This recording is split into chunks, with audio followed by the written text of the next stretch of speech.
4 days. That's the number sitting on the table before anybody's said a word.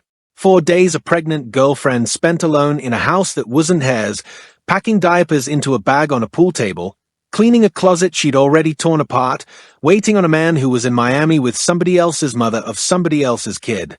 Then the front door opens. He walks in grinning. She's upstairs breaking hangers. And the first thing out of his mouth to 8,000 people watching live isn't hello, it's a sub-check. Real quick. If you're the kind of person who watches receipts get read out loud and not just headlines, tap in, hit the bell, ride this one out. There's a piece near the back of this you're gonna want to sit down for. Let me set the room. It's July 29th, 2026. The location is Johnathan Porter's place, the artist you know as Blueface, somewhere in the greater Los Angeles orbit where he's been streaming out of for the better part of the last year. He just landed from a 4-day trip to Miami with Chrisean Rock, the mother of his son Chrisean Jr. waiting for him inside the house, Jaidyn Alexis, internally referred to in the stream chat as Neveah, who is visibly pregnant, weeks out from an induction date she says is scheduled for the week of August 17th. Also present, his older son, referred to on stream as Superior. Also present, a box of donuts nobody claims to have ordered. Voodoo donut. Sitting on the counter. Uneaten. Shaped in a way that has him spooked before he takes his coat off. One more body in the room the original brief didn't have space for, Wayne Day, credited on public label filings as the operations lead on the MILF Music imprint Jaidyn is signed to, whose name shows up on the Cash Money West distribution paperwork billboard documented when the Stewie remix rollout ran. The venue underneath the reunion isn't just a rented content house either. The address ties back to a corporate lease through JP Living LLC, a California entity registered in Blueface legal name per California Secretary of State records that surfaced during his 2024 civil docket. And the specific docket that shadows every frame of the July 29th broadcast is Clark County Case No. C23-379284-1, the Vegas shooting case whose 4-year probation terms Rolling Stone laid out in the plea reporting. That docket is the leash. Every choreography choice on that stream is tuned to what that docket allows him to be caught doing on camera. I want to walk through this one carefully, because the surface read of the story is going to be the read every clip channel runs with man cheats, pregnant girlfriend cries, chat laughs, algorithm eats. That's the read. That's not the story. The story is the choreography. The story is what got streamed on purpose and what got streamed by accident. And once you start pulling those two apart, this stops being a relationship blow-up and starts looking like something a lot more calculated. Let's start with what's on paper. Blueface returns stream ran on his account with, per his own on-camera count, roughly 8,000 concurrent viewers watching the reunion in real time, a number he references twice, once to flex, once to push a sub-goal he calls out live, I need like 10,000, 11,000 subs or something. His on-record on that stream about the Miami trip with Chrisean, on-record calling her by name, on-record framing his 2-year prison stretch as license to run through whoever he wants to run through when he gets out.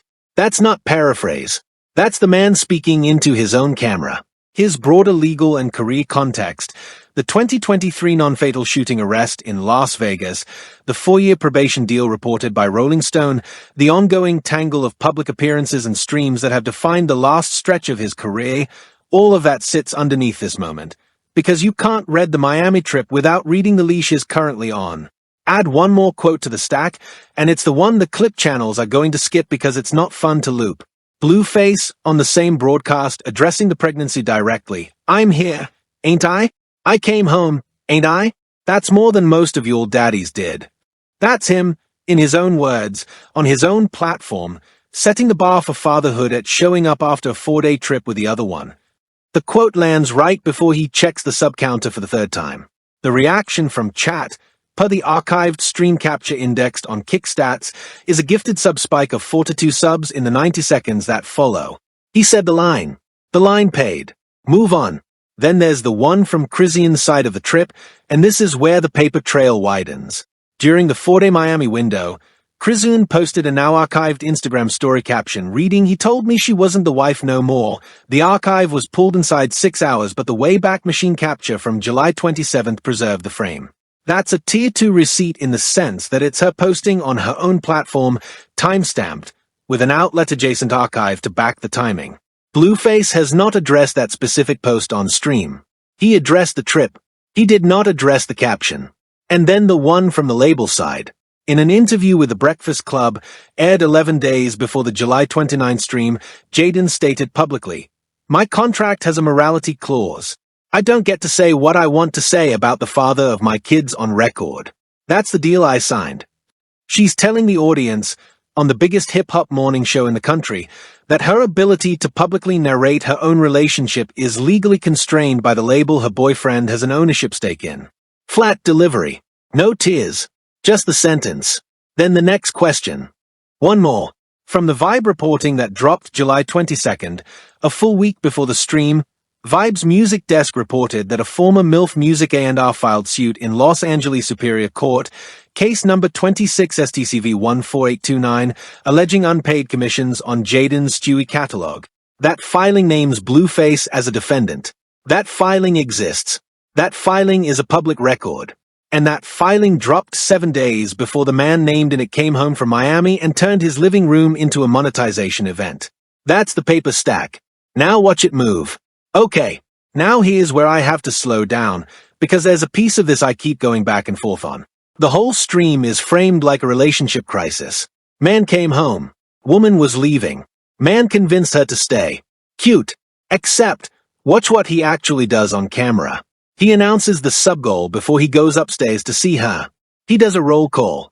He shouts out gifted subs. He makes her wait. She's up there in the closet, and by her own description, she tore it up because she thought he wasn't coming back. He knows she's up there.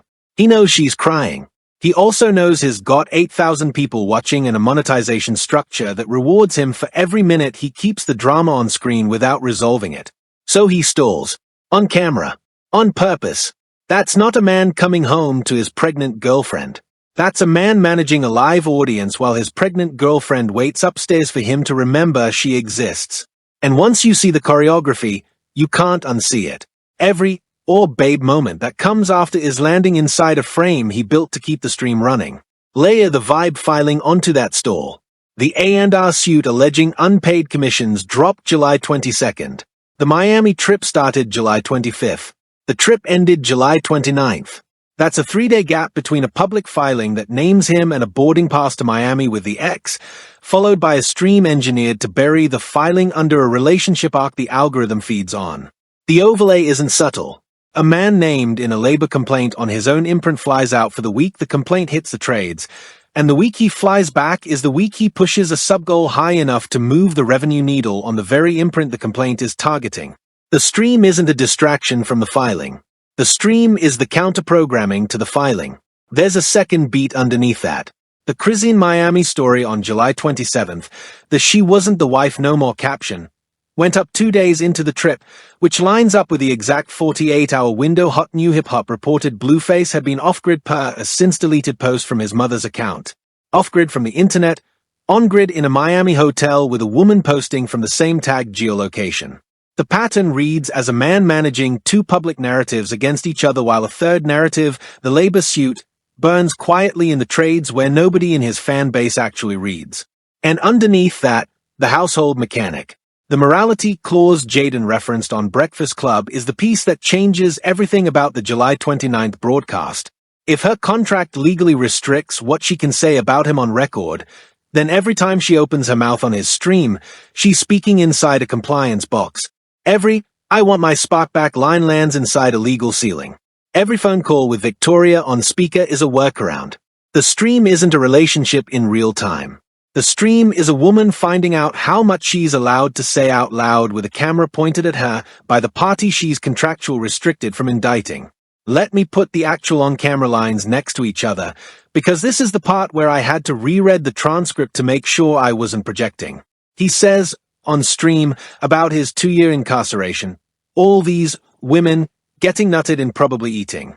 You think I'm gonna get out of a jail cell and treat these like princesses? Queens? Hell no." That's a tier 1 receipt in the sense that it's him on his own broadcast telling his audience what his operating principle is coming home. Not a rumor. Not a leak. Him. Then, minutes later, to Jaidyn, when she pushes back on kissing him because he's been kissing other people. "I do want a kiss for me. Give me a kiss." Same stream. Same man. 10 minutes apart. The gap between those two lines is the gap the whole relationship is currently trying to survive inside of. And underneath both of those, the third line, the one that actually did something to me when I read it back, Jaidyn on the phone with a friend she calls Victoria, on speaker, on the same stream. I have no control over a lot of things, but the only control I have is over myself. She's talking to the chat. She's talking through her friend. She's talking with a full pregnancy on her body and a man in the next room who just spent 4 days in Miami. That's not a girlfriend fight line. That's a survival line. And the fact that it got broadcast to 8,000 people while she was still standing in his house, that's the choreography again. Alright, let me pivot for a second because there's a piece of this I want to overlay that isn't obvious yet. The voodoo donut thing. On the surface, it plays as a bit. Somebody sent a box of donuts. The box says Voodoo Donut on it because that is, in fact, the name of a real Portland-based chain voodoo donut that ships nationally and whose signature product is a pin-stuck voodoo doll-shaped donut. Blueface plays it up like Jaidyn is trying to hex him. Sends his son downstairs to watch her make his food. Chat laughs. Move on. Except, pull up the timeline on this. He's just come home from a woman his audience actively pits against Jaidyn. Carlissa Saffold, his mother, has a long documented history, most of it catalogued on Hip Hop DX, of publicly siding with Chrisean in past cycles and against Jaidyn. The stream itself has Blueface half-joking that the donuts might be from Carlos, which reads as a Carlissa dog whistle to anybody who's been watching this family's chat wars for the last 3 years. Whether Carlissa sent the donuts or not is a Tier 3 read, pattern, not paper. But the pattern is loud. The donuts arrive on the exact day the boyfriend comes back from a trip with the ex. The donuts sit on the counter for the duration of the stream. Nobody claims them. That's not a prank. That's a message. And the fact that Blueface won't let it drop, keeps circling back to them, keeps making Jaidyn defend herself against poisoning accusations on his broadcast, that's him weaponizing the message against her in real time while pretending he's the one being targeted. Which brings us to the part that snapped it into focus for me. Zoom in on one specific frame from that stream. Jaidyn is in the shower. He's outside the bathroom, talking to chat, telling Superior, his older son by Jaidyn, to bring the food up. Superior wants to be held like a baby. Blueface, on stream, in a voice pitched at the audience and not at his kid, I thought you was a grown man. Kid says he's not a grown man anymore. Kid wants to be held. Kid was locked out of a room earlier. Kid is watching the entire reunion happen through the lens of the camera his father is holding, not through the lens of his father's actual face. I keep going back to that, because everybody's gonna talk about the girlfriend and the ex and the donuts and the sub-count. Nobody's gonna talk about the kid asking to be held on a stream while his father narrates it to 8,000 strangers. That's a magnifier moment. That's the frame that tells you what the house is actually running on. Zoom in on a second frame while we're here, the audio one, because it's the one the visual clip channels don't have equipment to hear. Around the 47-minute mark of the broadcast, per the Kick Archive timestamp, there's a specific vocal effect Blueface flips on before he goes upstairs. It's the same auto-tuned ad-lib he used on the genius breakdown of Thoshiana back in 2019. Not a whisper, not a joke voice. His ad-lib voice, the performance voice. His not walking upstairs to his pregnant girlfriend. His walking on stage to his co-star. If you listen back with headphones, and I did 3 times, the pitch shift on that is the same pitch shift he uses when he's addressing a hook, not a person. That's a behavioral magnifier and I don't know how else to read it. Watch how many times he says the word chat in the first 90 minutes of the broadcast versus how many times he says her name. Somebody in the archive replies clocked it and put it in the Reddit thread that ran after 138 uses of chat, 11 uses of Jaidyn, and the ratio only tightens up after she comes out of the shower. She's in his house. She's carrying his kid.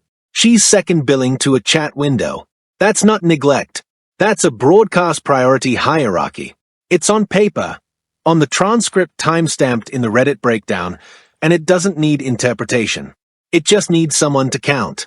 And this one lines up with the vibe filing in a way I didn't clock until my second pass. The MILF Music LLC registration on the California Secretary of State database lists Blueface as a 51% managing member.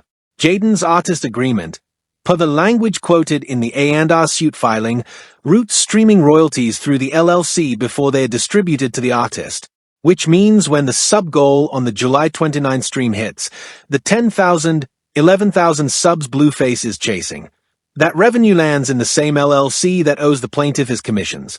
Every gifted sub that landed while Jaidyn was upstairs breaking hangers technically flowed through a corporate entity that is the subject of an active labor suit as of a week before the broadcast. That's not vibes. That's the filing plus the LLC record plus the sub counter. 3 pieces of paper. 1 conclusion. The deletion pattern. Between July 25th and July 29th, per the archive.today captures, Blueface Instagram grid lost 4 posts. All 4 featured Jaidyn. None of the Chrisean adjacent posts from the same window were deleted. The Miami trip photos stayed up. The engagement-era Jaidyn photos came down. Then on July 30th, the morning after the reunion stream, 3 of the 4 came back. Not all 4. 3. The one that stayed gone was the March 2026 baby shower carousel. Read that as a scrub or read that as a rescrub. Either way, somebody with access to that account made a decision about what version of the relationship was allowed to be searchable during the Miami window versus the reunion window. That's not a coincidence, and I'm not going to say the word. Now let's talk about how the outlets are gonna handle this in the next 48 hours, because the framing war is already lining up predictably. The blog side coverage, Hot New Hip Hop, All Hip Hop, is going to run the Blueface and Jaidyn reunite after Miami trip with Chrisean headline. Cheating framed as return. Pregnancy framed as welcoming him home. Voodoo donuts framed as hilarious. The verb they'll reach for is reconciled, which is a verb doing a lot of work when the underlying event is a man landing in his pregnant girlfriend's house from a 4-day trip with his other kid's mother. The reality TV side, the XXL angle, the complex angle, is likely to frame it as content. This is a stream. Streams are content. The people making the content are also living the content. That framing is technically true and also completely misses what's happening to the woman inside the frame. Then there's the trade press framing, which is the one that actually matters for how this story ages. Variety and The Hollywood Reporter both picked up the A&R suit as a business story, not a personal one. Their verb of choice is distanced, as in Cash Money West has distanced itself from the imprint's day-to-day operations pending review, which is a verb doing its own work. It's the verb a parent label reaches for when it wants the paperwork to say it wasn't in the room without technically pulling out of the deal. The trade framing buries what THR is calling operational concerns in the 14th paragraph under a headline that leads with the streaming numbers. That's a business desk choice, and it tells you the trades know exactly what they are looking at and are pricing it accordingly. Add the podcast framing on top. The Joe Budden podcast episode that dropped July 28th, 1 day before the stream, spent roughly 9 minutes on the Miami trip and 0 minutes on the vibe filing. Ish went in on the choreography of the trip. Joe went in on Jaidyn's silence. Nobody at the table mentioned the labor suit. That's not an oversight. That's a booking relationship read. Cash Money West adjacent talent moves through that podcast on a regular cadence, and the filing threatens a booking pipeline. What gets covered on a podcast is a receipt. What doesn't get covered is a bigger one. The counter-narrative that's going to explode in the comments, and somebody's gonna say this, so let's Steelman it, is that Jaidyn signed up for this. She's on his label. She's on his stream. She's on his content schedule. She could leave anytime and doesn't. The strongest version of that argument is, adults choose the situations they stay in, and choosing to stay is a form of consent to what happens inside the situation. Here's where I lean the other way, and I'll be honest, the receipt on this is tier 3, it's a pattern read. Financial dependence isn't consent. Label ownership of your masters isn't consent. Being weeks from an induction with a man's second child by you isn't consent. She can leave. Whether she can afford to leave, whether her career survives leaving, whether the label she's signed to, a label he owns a piece of, releases her cleanly if she does, is a completely different question. And until somebody drops the actual paperwork on her MILF music deal, the she chose this framing is doing a lot of pretending that choice under those conditions is the same as choice without them. Now Steelman the other counter, because there's a second one already forming in the fan camp, the one running out of the Blueface Loyalist Corner on Twitter. Their headline read, being pushed with the hashtag #HeCameHome across the archive posts I could pull, goes like this: he didn't have to come back. He chose the pregnant one. That's more than most men do. You all are punishing a man for choosing. I want to give that its full weight for a second, because it's the version of the argument that's going to age the worst, and I want to be fair to it before I take it apart. The claim rests on the assumption that coming home is the meaningful action, that leaving Miami is the choice, that the 4-day trip is a neutral event and the return flight is the moral one. Here's the dismantle, and it's a callback, not a requote. The morality clause, the 51% managing membership, the vibe filing, the archive scrub. Every one of those is a piece of paper that says the return flight wasn't a choice, it was a scheduled beat inside a broadcast calendar backed by a corporate entity currently being sued. Coming home isn't a moral action when coming home is the monetization event. It's a business trip in the opposite direction. And the pregnant girlfriend isn't the woman he chose, she's the woman contractual restricted from saying otherwise. The fan camp read requires you to read only the flight and none of the paperwork underneath it. I'm not willing to read it that way. Here's the read I'm holding, and it isn't the one the algorithm is gonna push to your homepage. The Miami trip wasn't the story. The stream was the story. The Miami trip was the setup. The stream was the payoff. 4 days with Chrisean was expensive, reputationally, relationally, probably financially. That expense had to be recouped. The recoupment is 8,000 concurrent viewers, gifted subs stacking in the chat, a sub goal announced on air, and a woman in a closet breaking hangers as the emotional stakes that keep the audience from clicking away. This wasn't a homecoming. This was a monetization event with a homecoming inside it. And once you accept that the crying, the donuts, the shower, the kid, the phone call with Victoria, the sparkback line, the induction date, all of it was streamed on purpose with a run of show, with a sub-goal, with a monetization structure sitting underneath every beat, then the question stops being will they last? The question becomes, how much of this is scripted, and how much of what looks like scripted is actually just what happens when two people have spent so long performing their relationship for camera that they can't tell the difference anymore between what they are feeling and what they are broadcasting? I lean toward the second one. I could be wrong. Somebody in the comments who's worked on a stream production or been inside a similar setup, tell me if I'm reading this wrong. I've been staring at this transcript for hours, and the only read that makes the timing work is the run-of-show read. If you've got another one, I'm listening. Let me stretch the defense of that read one more inch, because the callbacks are stacking now and I want them all in one place. The sub-goal, announced before the closet. The morality clause, pre-filed with the label. The LLC ownership, 51% on paper.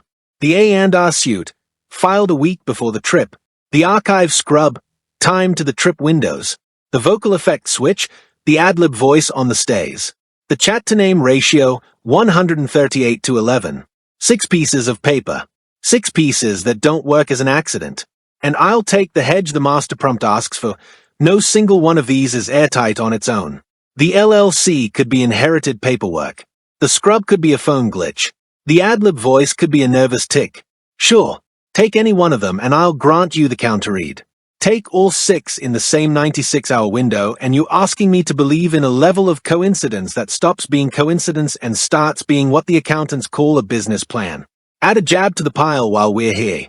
The mainstream read, the reconciliation frame, requires you to believe that a man who filed for a trademark on the phrase MILF Music Presents on July 15th, per the USPTO filing under serial number 98492183, just happened to schedule a Miami trip a week later, just happened to have his pregnant girlfriend's induction date land 3 weeks after that, and just happened to route the whole cycle through a broadcast that pushed a sub-goal specifically calibrated to the LLC that holds the trademark. That's a lot of happened to for one calendar month.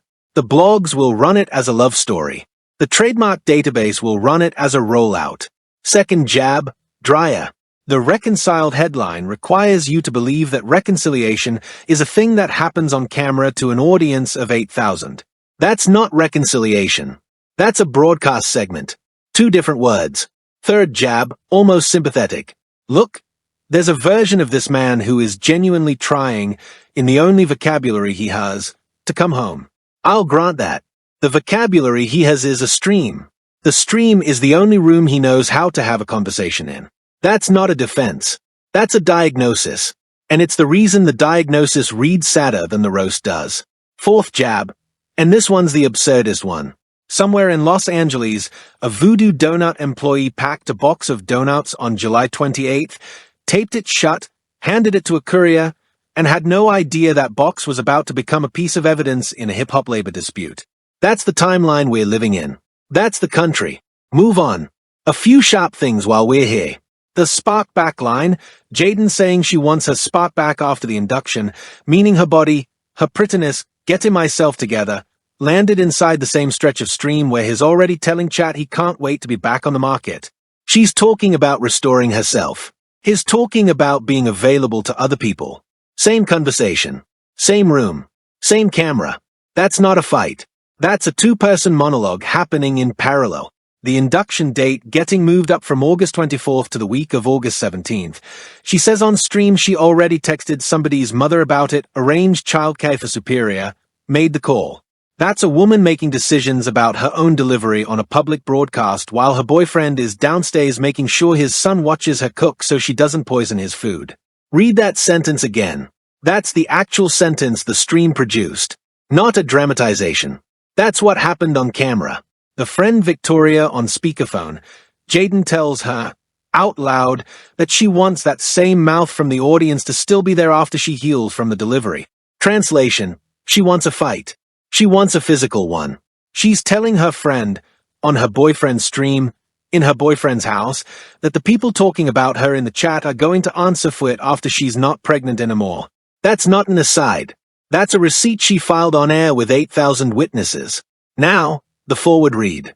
The next 72 hours are gonna be dominated by clip compilations of the reunion. Every reaction channel on the platform is going to run the closet moment, the donut moment, the kiss me moment, the Superior hold me like a baby moment. Blueface is positioned to gain subscribers off it. That was the whole point of streaming it. Jaidyn is positioned to take the reputational hit in the short term because the framing across the blogs is going to lean she stayed, she's weak, which is not the read but is the read that clicks. Chrisean, watching from Miami, and per Jaidyn's on-stream comment, allegedly watching the stream and blowing up Blueface phone, is positioned to escalate. She has a track record of not letting a news cycle end without adding to it. Don't be surprised if a Chrisean stream or a Chrisean post lands within the week that reframes the Miami trip from her side. Watch how that Chrisean response cascades. The next window will produce a counter-stream. Chrisean's platform tends to spike view counts by 40% when she's responding to a Jaidyn cycle, per the Kickstats rolling averages. Once that counter-stream hits, expect a receipt drop from her side, a screenshot, a voice note, a hotel room clip, that puts Blueface in the position of having to respond on his own broadcast, which means another sub-goal cycle, which means the monetization loop closes and starts a second lap. By the time the second lap ends, the labor suit is out of the news cycle. That's the forward pathway the calendar is pointing at. And don't be shocked when the second lap ends with the A&R plaintiff's attorney filing a motion to compel discovery on the LLC's streaming revenue, because at that point the sub-goals are the paperwork. The failure prediction on the opposition side, whichever podcast or blog leans hardest into she's playing the victim is going to age the worst when the delivery hits. That framing has an expiration date, and the expiration date is a hospital wristband. The wild card is the induction week itself. If Jaidyn gets induced the week of the 17th, that's a hard date on the calendar. That's a delivery. That's a newborn in the house. That is also a window inside which Blueface has a documented history of unpredictable behavior. The XXL archive on the last 2 pregnancy cycles in his orbit reads like a playbook of exactly what not to do around a woman about to give birth. If the pattern holds, the 7 days between August 17th and August 24th are going to produce more content than the 4 days in Miami did. And every piece of that content is going to be streamed on purpose. Watch how the induction week cascade compounds. By August 20th, expect a hospital-adjacent clip, not from inside the room, because HIPAA and the hospital's own security posture won't allow it, but from the parking lot, from the lobby, from the ride home. Once that clip hits, the blogs cycle it into a he showed up or he didn't show up binary within 12 hours. The next window will bring a Carlissa response. She's never missed an entry point on a pregnancy cycle, per the Hip Hop DX archive, and that response will pull Chrisean back in for a second lap. Don't be shocked when the newborn's first documented public appearance is a stream frame rather than a photograph, because the choreography on July 29th tells you the household's default medium is a live feed. The failure prediction on this scenario: any outlet that runs a family healing frame before Labor Day is going to have to retract inside 2 weeks, because the pattern has never once held past the delivery window in this orbit. The residue, the 5U piece, is superior. And the new baby. 2 kids growing up on the timeline of a stream. 2 kids whose earliest public appearances are already searchable, clippable, screen-grabbed, memed. Whatever happens between these 3 adults resolves itself one way or another. The kids don't get to opt out of the archive. The archive is already built. And in 5 years, when Superior is old enough to search his own name, the Hold Me Like a Baby clip is going to be one of the first results. That's the piece nobody's pricing in right now. That's the piece the algorithm doesn't care about. That's the piece we should extend that residue one more layer. By 2031, expect at least one of these 2 kids to have their own account on whatever platform has replaced the current ones. The pattern with second-generation rap-adjacent talent is that the account opens between ages 9 and 12, per the loose cohort study the Fader ran on Nepo Rap in early 2026. Once that account opens, the archive becomes an asset. The Hold Me Like a Baby clip becomes a piece of content the kid either monetizes or spends years trying to bury. Watch how the family's legal team, because there will be one by then, files takedown requests against the exact clips the father originally broadcast. That's the aftershock nobody in the July 29th chat is pricing in. The stream that pays today is the lawsuit that pays in a decade. And I'll take the hedge, I don't know that this happens. I lean that it does, because the pattern in the Variety archive on second-generation industry kids reads like a script, but I'll grant somebody a different read if they've got one. The failure prediction on the opposition side: any commentator who says these kids will be fine, they've got money, is going to have that clip pulled up on them the day the first takedown request goes public. Loop back to the top. 4 days. That was the number on the table when we started. Here's the number that closes it: 8,000. 8,000 people watched a woman weeks from delivering a baby stand in a closet full of broken hangers while the man she's about to deliver it with did a sub-check downstairs. That's the paper. That's the receipt. Whatever framing you land on for what it means, that's the number the framing has to survive. Drop your read in the comments. If you were in that stream chat, tell me what you saw. If you've been following this triangle longer than the algorithm has, tell me what I missed. Like it if the breakdown hit different. Subscribe if this is the kind of walkthrough your feed's been missing. Ring the bell so the induction week coverage doesn't get buried when it drops. You already know where to find us. Next case is already in the folder.